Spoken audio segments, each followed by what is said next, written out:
Muy buenos días a todos. Como no cabe hacer de otra forma, agradecer enormemente a los organizadores que haya pensado en nosotros para poder participar en esta jornada. Siento muchísimo no poder estar presencialmente en Toledo, pero bueno, son cosas son cosas que ocurren.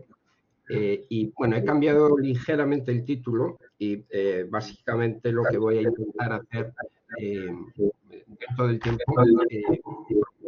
abordar un par de cuestiones que yo creo que son relevantes dentro del ámbito de la potencial aplicación clínica de la cronobiología. Bueno, nosotros no tenemos ningún conflicto de interés y estos son los dos aspectos que yo quisiera, de forma muy resumida, más que entrar en factores reguladores de la variación circadiana de la presión arterial, que están muy descritos. Hay varios artículos de revisión, algunos de ellos escritos por nosotros en colaboración con otros grandes cronobiólogos en otros países. Pero yo fundamentalmente quiero traer su atención a dos aspectos. Desde el punto de vista de diagnóstico parece simple esta pregunta, pero no lo es. La pregunta es ¿a quién debemos tratar? Es decir, ¿quién es realmente hipertenso en función de que la presión arterial elevada o alterada sea realmente un indicador de riesgo cardiovascular? Y una vez que identificamos cuáles son los pacientes que realmente deberían tratar con medicación antihipertensiva, pues vamos a dar unas pequeñas notas sobre la posible influencia de la hora de ingesta del tratamiento en la regulación de la presión arterial. Bueno, este es un pequeño resumen de algunas de las muchísimas guías que hay por países, de comités internacionales, etcétera, etcétera, sobre los valores de corte para diagnosticar hipertensión. Como pueden ver en esta diapositiva, todas las guías desde hace décadas recomiendan un determinado umbral de presión arterial clínica, que es la segunda columna de su izquierda. También se ha incorporado de forma genérica la utilización de un umbral para la medida domiciliaria de la presión arterial. El AMPA es el acrónimo de automedida de la presión arterial.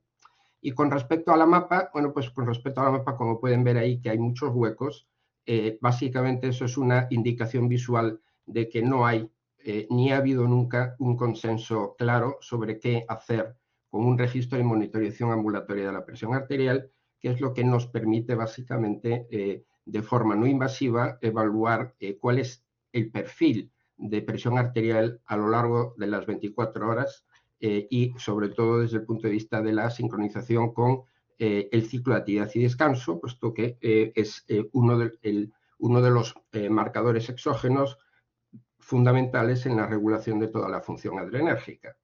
Bueno, curiosamente, se fijarán que desde el punto de vista de lo que en las guías se sigue diciendo como presión nocturna, pues prácticamente ninguna sociedad científica ha proporcionado un umbral de diagnóstico específico. Solamente las guías conjuntas de las sociedades europeas de hipertensión y cardiología del 2018 y luego solamente de la de hipertensión en el 2023 mantienen la posibilidad de que se utilice la media de lo que ellos llaman el día, la media de la noche o la media a lo largo de las 24 horas. Si se fijan en la última columna, lo que sí es cada vez más frecuente, bueno, había sido muy frecuente, es utilizar como criterio de diagnóstico la media a lo largo de las 24 horas del día de todas las medidas de presión arterial obtenidas con este registro ambulatorio. Sin embargo, fíjense cómo, utilizando información que ya les ha presentado el doctor Bueno, una simple monitorización ambulatoria les permite observar que ni de lejos toda la gente tiene el mismo perfil de variación a lo largo de su ciclo de actividad y descanso. Y una de las cuestiones que se abordarán es que la relación entre la presión durante el ciclo de actividad y la presión durante el sueño, que es lo que en español llamamos profundidad, y es lo que determina el perfil DIPER o no DIPER de un sujeto, pues tiene influencia en el riesgo cardiovascular. Aquí les presento 4 ejemplos de 4 pacientes en donde, bueno, el primero pues tiene un perfil DIPER, o sea, la presión se reduce más de un 10% durante el periodo de sueño con respecto al de actividad, y su presión arterial está en límites de normalidad, de acuerdo con la tabla que les mostré justamente en la diapositiva anterior. El segundo, arriba a la derecha, es un perfil de hiperextremo. El perfil de hiperextremo indica que la profundidad, ese descenso nocturno es mayor del 20%, y hay una gran incongruencia en los estudios publicados. Unos dicen que este perfil está asociado a mayor riesgo, otros que no. Ahora, tienen que tener en cuenta que la profundidad es una relación entre la presión de actividad y la presión de descanso, y por lo tanto uno puede ser de hiperextremo teniendo la presión durante el sueño completamente normal y la de actividad muy elevada, o como en el caso de este ejemplo, la de actividad está elevada y la del sueño está muy por debajo de los umbrales adecuados, y esto, bueno, pues cuando la presión durante el sueño es muy baja, pues puede ocurrir, hay alteraciones a nivel de perfusión, y hay estudios que de una manera más o menos convincente han asociado este descenso muy pronunciado con un posible aumento del riesgo de ictus. Bueno, lo curioso, ya sin ir más allá en estos distintos perfiles, es que si se fijan en el recuadro, la media a lo largo de las 24 horas de estos pacientes es, en los 4 casos, exactamente la misma, 124,5 milímetros de mercurio, que está por debajo del umbral de diagnóstico para este parámetro de todas las guías internacionales hasta el día de hoy. La media es la misma, el perfil es completamente distinto y el riesgo cardiovascular de los 4 pacientes es muy diferente. Por lo tanto, utilizar esta media de 24 horas no parece demasiado sensato a la hora de determinar qué pacientes tienen riesgo y quiénes no lo tienen desde el punto de vista de su presión ambulatoria. Bueno, el doctor Crespo les va a hablar mucho más sobre el proyecto IGIA, ¿no? Es una red de investigación que, le repito, les va a proporcionar más detalles. Yo solamente desde el punto de vista de rapidez, para mostrarle algunos de los resultados que se han obtenido, bueno, básicamente me voy a centrar en una publicación del European Heart Journal del 2018.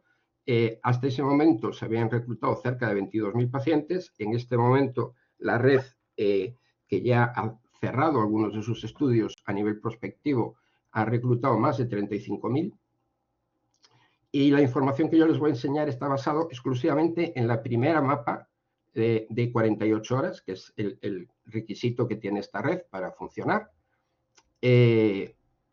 teniendo en cuenta que los pacientes incluidos en estos estudios, la mapa se les repetía de forma periódica como mínimo una vez cada año.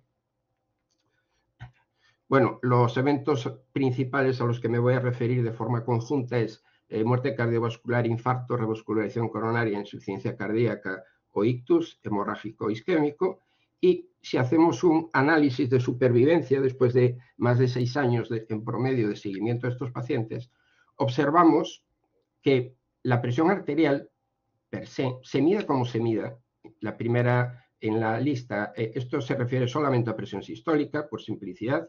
La presión clínica, la media de actividad de la mapa, la media de descanso o sueño de la mapa, la media de 48 horas, todas ellas, cuanto mayor sea el valor de la presión arterial, mayor es el riesgo. Fíjense que este hazard está, bueno, a la derecha de la unidad, para aquellos que a lo mejor no están muy familiarizados con la interpretación de estos árboles de supervivencia, ¿no?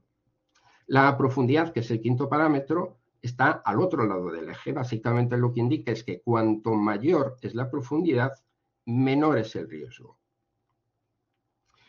En este análisis, aunque sea ajustado por variables de confluencia muy significativas para los pacientes de estos estudios en Galicia, se analizó cada uno de estos parámetros de presión arterial de forma individualizada.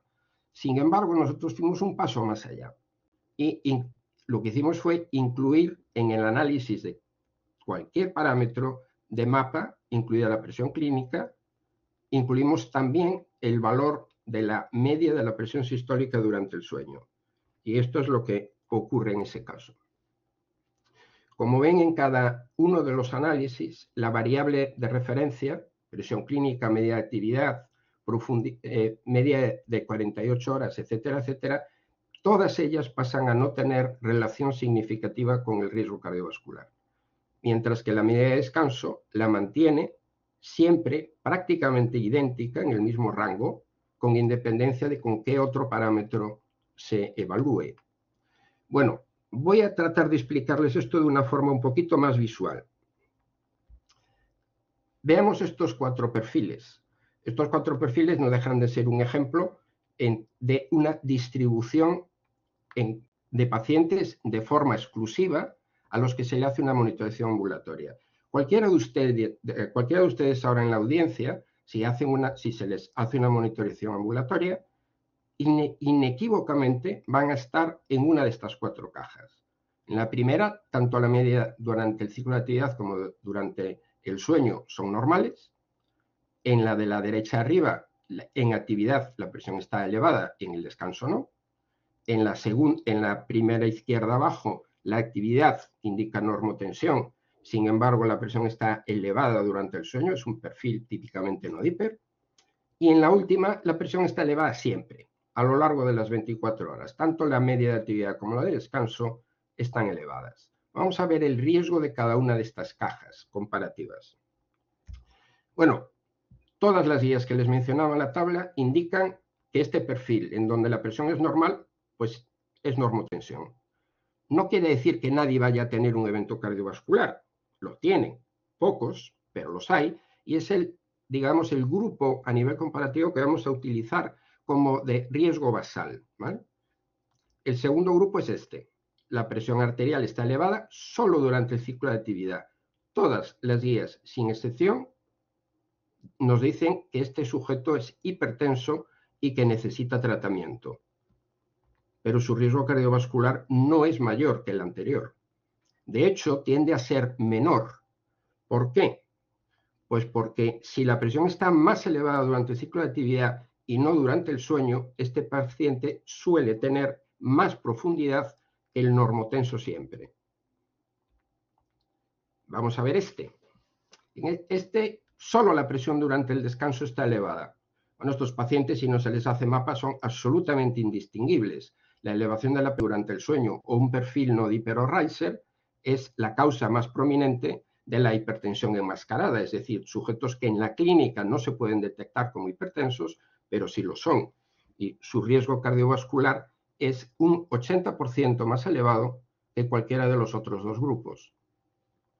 Y por último, este es en el que todas las guías dicen, bueno, a ver, la presión está elevada, la midas donde la midas, por lo tanto el sujeto es hipertenso y se debe de tratar, o sea, se le debe dar medicación para intentar regularizar esa presión arterial y por lo tanto disminuir su riesgo cardiovascular. Bueno, pues el riesgo cardiovascular de este grupo, como ven, es idéntico al de aquellos pacientes que solo tienen la presión elevada durante el sueño, pero no durante el ciclo de actividad. A cada uno de estos 4 grupos hicimos una cosa más, dividirlos en función de la presión clínica, que sigue siendo la norma estándar de diagnóstico incluso en el 2025. A mí no me pregunten por qué, porque yo no lo entiendo. Pero bueno, vamos a dividir cada uno de esos 4 grupos en otros 2 más, o sea, 8 en total, en función de que en esos sujetos la presión clínica sea normal o esté elevada. Y esto es lo que ocurre. Hay 4 grupos que tienen riesgo bajo y 4 grupos que tienen riesgo muy elevado. Y la única similitud entre los 4 grupos de arriba es que la presión arterial sistólica durante el sueño es normal, independientemente de cómo sea la presión durante el ciclo de actividad o la presión clínica, y los 4 grupos de abajo tienen la presión durante el sueño elevada, independientemente de valores de la presión arterial en cualquier otro momento del ciclo de actividad y descanso. Esta gráfica básicamente nos dice que, al menos en Galicia, solo hay 2 tipos de personas. Los que tienen la presión alterada, elevada durante el sueño y tienen elevado riesgo cardiovascular, y los que no la tienen elevada y por lo tanto su riesgo cardiovascular no requeriría, teóricamente, tratamiento antihipertensivo. Nos queda otro grupo interesante, es este. Obviamente normotenso.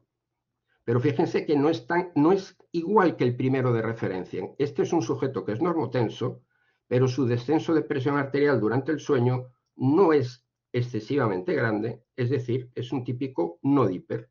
Y esto nos lleva a una controversia, un artículo que así publicó nuestro grupo ya en el 2013, es decir, ¿qué pasa con el normotenso no diper? ¿Es de bajo riesgo por tener la presión normal o es de alto riesgo por ser no diper? Pues esta es la respuesta. Si se comparan los grupos de presión normal o elevada durante el sueño y el perfil diper-no diper, lo que encontramos es que el riesgo cardiovascular es elevado tanto si la presión durante el sueño es normal, pero el paciente es no diper, como si el paciente es diper y la presión durante el sueño es elevada. Si ocurren los dos factores, entonces ese riesgo cardiovascular aumentado en torno a un 50-60% pasa a ser de 2,4 aproximadamente, es decir, pues muchísimo más elevado que cualquier otra posibilidad. De forma que, de una forma u otra, estos resultados lo que nos indican en una corte tremendamente elevada de, repito, 22.000 pacientes, que tanto la presión arterial durante el sueño, pero no la media de actividad o la presión clínica, son predictores significativos, es un predictor significativo e independiente de morbimortalidad cardiovascular, de forma que los sujetos, además, los sujetos con perfil no diper, también tienen mayor riesgo cardiovascular que los diper con independencia de los niveles de presión arterial. Como les decía, en el estudio IJA se hicieron mapas de repetición y por lo tanto hicimos una segunda parte que hasta entonces solo se había hecho en otro estudio de un solo hospital, el Hospital Clínico de Santiago, que se había publicado 8 años antes, en el 2010. En este caso lo que se está evaluando son los cambios a lo largo de la duración del estudio en presión clínica y presión de monitorización ambulatoria por efecto, en este caso, del tratamiento antihipertensivo. De nuevo, igual que al principio, para la presión arterial, los 4 primeros grupos de arriba, presión clínica, media actividad de descanso de 48 horas, el hazard está a la izquierda de la barra unitaria. Eso quiere decir que cuanto más se reduzca la presión arterial, más aumenta la supervivencia sin evento cardiovascular. Y desde el punto de vista de la profundidad, fíjense que cuanto más aumente la profundidad, perdón, en este caso es al revés, cuanto más se disminuya la profundidad, más aumenta el riesgo cardiovascular. Y volvemos a hacer lo mismo, vamos a utilizar estos cambios de presión arterial a lo largo del envejecimiento y los vamos a corregir por el descenso progresivo de la presión arterial sistólica durante el sueño. Y esto es lo que ocurre. Lo que ocurre es que reducir la presión clínica per se no reduce el riesgo cardiovascular. El riesgo cardiovascular asociado a reducción de la presión arterial clínica solo ocurre en aquellos sujetos que, por casualidad, también tienen la presión durante el sueño elevada. Pero claro, si diagnosticamos habitualmente con presión clínica y no con una monitorización ambulatoria, lo que nos encontramos, como se publicó en este estudio, es que el 47% de la población está erróneamente diagnosticada. Es decir, bien sea porque tienen hipertensión de bata blanca, que en el fondo es un error conceptual, porque el hipertenso de bata blanca, es decir, el que no es hipertenso fuera de la clínica, realmente se debería llamar normotensión enmascarada, puesto que su riesgo es bajo. Y la hipertensión enmascarada, como ya habíamos visto antes, pues tiene un riesgo tremendamente elevado.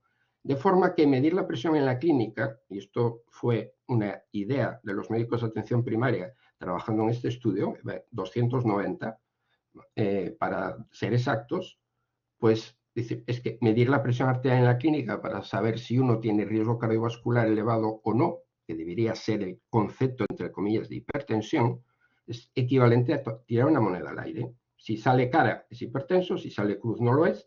Estamos básicamente en ese porcentaje del 47% de aciertos, ¿no? Bueno, esto es la última mapa, no es irrelevante. Fíjense como si se va evaluando la reducción progresiva de presión arterial durante estos 6 años del estudio en la media actividad, la modificación de riesgo es muy baja. Y sin embargo, a medida que se reduce con el tratamiento la media de descanso de la presión arterial sistólica, la reducción de riesgo es exponencial. Por lo tanto, la presión arterial durante el sueño y el perfil alterado de la regulación circadiana de la presión arterial son conjuntamente predictores de riesgo y además potenciales objetivos terapéuticos, pues como estamos viendo en este estudio, disminuir la presión durante el sueño y aumentar la profundidad, los dos están asociados con un aumento de supervivencia. Y ahora es donde entra la segunda parte. ¿Podemos realmente hacer eso?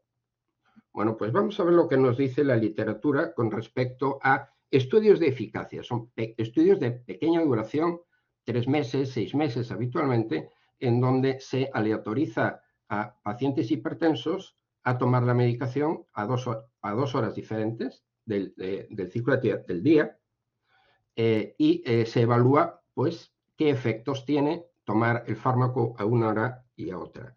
Se han publicado un montón de metaanálisis y de estudios de revisión que van desde haber encontrado 22 estudios en la literatura hasta unos más recientes en una, si me permiten, catastrófico revisión hecha por la Sociedad Europea de Hipertensión hace 2 años, en donde llegaron a localizar 70. Bueno, pues nosotros hemos tirado un poquito más de la manta y vamos a quitar literatura que luego podemos comentar. Hasta el año 2021 había 155 ensayos clínicos publicados en la literatura sobre efectos farmacodinámicos de la medicación antihipertensiva, con una valoración global de casi 24.000 pacientes a lo largo de esos años en los distintos estudios. Nosotros nos centramos específicamente en mirar posibles beneficios, estos 4 beneficios. Si cambiar la hora de medicación del tratamiento reducía más que el tratamiento convencional la presión arterial durante el sueño, si podía también tener un efecto sobre la profundidad de la presión arterial, o sea, aumentar esa profundidad para que el paciente fuese más díper y por lo tanto modificar esa alteración del perfil circadiano de la presión arterial, si había también influencia en los efectos adversos y si además podría o no haber mejoría en marcadores de patología en órganos diana, concretamente si había reducción de albuminuria o aumento de filtrado glomerular, o a nivel de corazón, reducción de diámetro posterior y de la masa del ventrículo izquierdo. Y estos son los resultados de este metaanálisis. De los 155 estudios publicados en la literatura hasta ese momento, ahora creo que son 158, o sea, tampoco es que se hayan publicado muchos más. Para estos beneficios que les he mencionado, no hay ni un solo estudio que indique que es mejor tomar la medicación por la mañana. De los que producen evidencias mayores o menores de que hay beneficios, alguno de esos beneficios, al tomar la medicación a la hora de acostarse, que debería ser el tiempo cronobiológico, es levantarte y acostarte. Esto es lo que sincroniza el ritmo de actividad y descanso. Utilizar para la mañana, tomar la medicación a las 10 de la mañana o tomarla a las 10 de la noche, pues eso es uno de los grandes errores de la gente que no tiene la más mínima formación en el ámbito de la cronobiología y no sabe cómo hacer las cosas, básicamente. O sea, la hora de reloj no tiene nada que ver con los ritmos circadianos. Y hay 25 estudios que no encontraron diferencias. De forma que el 84% de los 155 estudios nos indican que es mejor tomar la medicación por la noche. Y vamos a ver qué tipo de estudios se han hecho. Pues se han evaluado 11 IECAs, 5 ARA2, 10 antagonistas de bloqueadores de los canales de calcio, 5 beta-bloqueantes y otros 6 fármacos, incluyendo los 2 primeros, trazamida y hidrocortisona, son diuréticos, el alfa-bloqueante de sazosina y 3 reguladores de la actividad adrenérgica. Y en modo de ejemplo, porque también se dice en la literatura que la cronobiología solo funciona dando medicación por la tarde-noche con un fármaco de pequeña vida media, es decir, la duración digamos, terapéutica, que no es así como se debe de medir. La vida media indica sencillamente la existencia de trazas de esa medicación circulantes a lo largo de determinadas horas, más o menos, durante el estudio. Bueno, arriba tenemos IECAS, ramipril, que es de vida media corta, el espirapril, que tiene una vida media documentada de 42 horas, y fíjense que el efecto es exactamente el mismo. Cuando se ingieren estos fármacos por la mañana, van perdiendo una ligera progresión de eficacia a últimas horas del intervalo terapéutico, de forma que reducen menos la presión durante el sueño, que está al final de ese intervalo terapéutico. Si se dan al acostarse, baja mucho más la presión del sueño y luego durante el ciclo de actividad prácticamente no hay diferencias en ese efecto. Abajo tenemos 2 ARA2, menos efectos secundarios, terapia prácticamente de referencia ya hoy por hoy para muchas condiciones, incluyendo la enfermedad renal. El valsartán, 10 horas de vida media circulante y de nuevo hace la misma curva que arriba. Y a su derecha tenemos el telmisartán, vida media de 24 horas y sin embargo hace exactamente el mismo efecto. Más allá del efecto, fíjense que estas gráficas de dosis-respuesta lo que indican es que la regulación de la presión arterial per se tiene una forma totalmente distinta a lo largo de las 24 horas del ciclo de actividad y descanso cuando la medicación se ingiere a una hora en función de otra. Una de nuestras investigadoras llegó a definir la curva blanca, por ejemplo, de ramipril arriba, tratamiento por la noche, como respuesta en tipo cuchara. O sea, respuesta más o menos plana durante el ciclo de actividad y luego ven cómo se hace como si fuese una cuchara en el ciclo de descanso.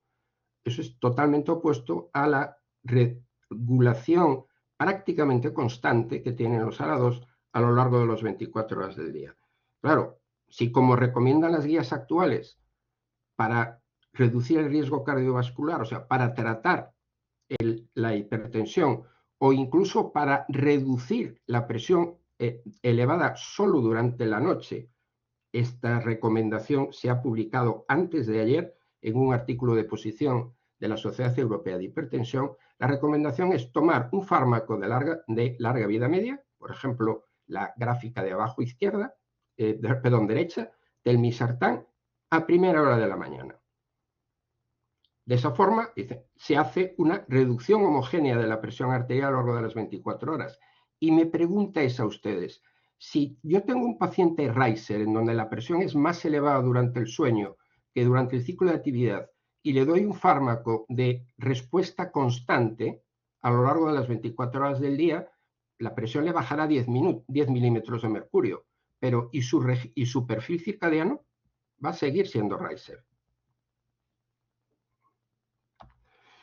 Desde el punto de vista de combinaciones fijas, pues fíjense, las que se han reportado en la literatura y todas coincidentemente dicen que la mejora de tratamiento es al acostarse o bien los que no lo hicieron demasiado bien en la hora de la noche.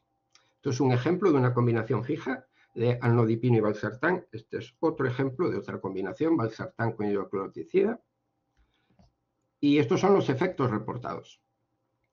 Mayor descenso de la presión arterial durante el sueño para todos los grupos farmacológicos de antihipertensivos, incluyendo las combinaciones duales y los pacientes con 3 o más fármacos. Reducción en la prevalencia del perfil no-diper y con independencia del tipo de fármaco. Mayor proporción de pacientes controlados, mejorías en disminución de albuminuria y aumento de filtrado en prácticamente todos los grupos reducción en daño orgánico también, disminución o igualdad en efectos secundarios y ausencia de hipotensión durante el periodo de sueño con la medicación dada al acostarse. En grupos de alto riesgo, ya voy muy rápido porque se nos va el tiempo, en grupos de alto riesgo básicamente se ha documentado lo mismo. estudios donde el criterio de inclusión era ser no-diper, tener diabetes, tener enfermedad renal crónica, tener hipertensión resistente o haber tenido un evento cardiovascular previo. Hay 53 estudios en la literatura, 51 indican de forma concluyente que es mejor tomar la medicación por la noche al acostarse. Y a nivel de efectos, pues prácticamente lo mismo. Bueno, pues de todos estos 155 hay en total 62 que evaluaron la respuesta terapéutica con MAPA. Y fíjense, bueno, este artículo de posición de la Sociedad Europea de Hipertensión, que ya les estoy dando demasiada publicidad, de antes de ayer, dice que no se ha documentado que tomar la medicación por la noche reduzca en mayor grado la media de presión arterial durante el sueño. Bueno, esto lleva 4 años publicado. Parece ser que esa gente no lee demasiado, porque en la totalidad de los estudios, la medicación al acostarse en comparación con levantarse, baja la media de descanso en más de 5 milímetros de mercurio, y esto se va a los 9 milímetros de mercurio en combinaciones duales o en politerapia. Y la profundidad, pues lo mismo, la profundidad aumenta de forma muy significativa con independencia del tipo de fármaco, mucho menos con los betabloqueantes, porque suelen tener una respuesta bastante más homogénea. Esto ya se sabía también en la literatura, y llega prácticamente a entre un 4 y un 5% de aumento de profundidad en las combinaciones duales. Esto indica básicamente que entre el 50 y el 70% de los no diper se podrían revertir a un perfil diper normal. Bueno, ¿por qué el 84% de los estudios dice una cosa y luego hay 25 estudios que no dicen lo mismo? Bueno, pues está también en la publicación, porque no han elegido correctamente los tiempos de tratamiento, han utilizado como básicamente como medida de respuesta en la presión arterial efectos sobre la presión clínica o sobre el AMPA, y graves errores o ausencia total en el cálculo del tamaño muestral mínimo requerido, y sobre todo, el haber incluido exclusivamente pacientes que ya tenían la presión arterial totalmente controlada. Y eso ya no es un error, digamos, clínico, que lo es y muy grave, es también un error ético, porque desde luego en Galicia nuestro comité, que está considerado uno de los más restrictivos de toda Europa, jamás nos iba a autorizar reclutar para un estudio de cambio de terapia pacientes que ya tuviesen la presión controlada, porque si ya la tienen controlada, la medicación no tiene éticamente sentido el modificársela, a menos que se demuestren beneficios anteriormente en la literatura. Bueno, la variación circadiana de la presión arterial tiene mucho que ver con aspectos que están todos ellos vinculados a el sueño, como se nos decía en la introducción, la activación del sistema renina-angiotensina-aldosterona y todas las variables que ahí se describen, la elevación de petróleo natriúrico arterial durante el sueño y otros marcadores que actúan también en la regulación del sistema nervioso autónomo, y sobre todo el remodelado cardíaco, que curiosamente solo ocurre durante el periodo de sueño. Bueno, pues nuestra conclusión es que el riesgo cardiovascular, o en nuestra propuesta la definición entre comillas de hipertensión, se debería hacer siempre mediante MAPA y, por lo tanto, diagnosticar presión ambulatoria alterada, puesto que hipertensión, que tiene que ver exclusivamente con un concepto de nivel, presión arterial elevada, sin más, no tiene nada que ver con el perfil circadiano de la presión arterial y sus alteraciones, que están directamente involucradas en el riesgo cardiovascular. Bueno, pues en pacientes con presión ambulatoria alterada, es decir, aquellos que se podrían diagnosticar haciendo MAPA, la ingesta de antihipertensivos al acostarse, en función de levantarse, mejora el control de la presión durante el sueño y aumenta la profundidad. Y ustedes dirán, ¿y disminuye el riesgo cardiovascular? Ah, no, yo eso no se lo voy a contar, porque para eso está el doctor Crespo ahí con ustedes, y algo de eso les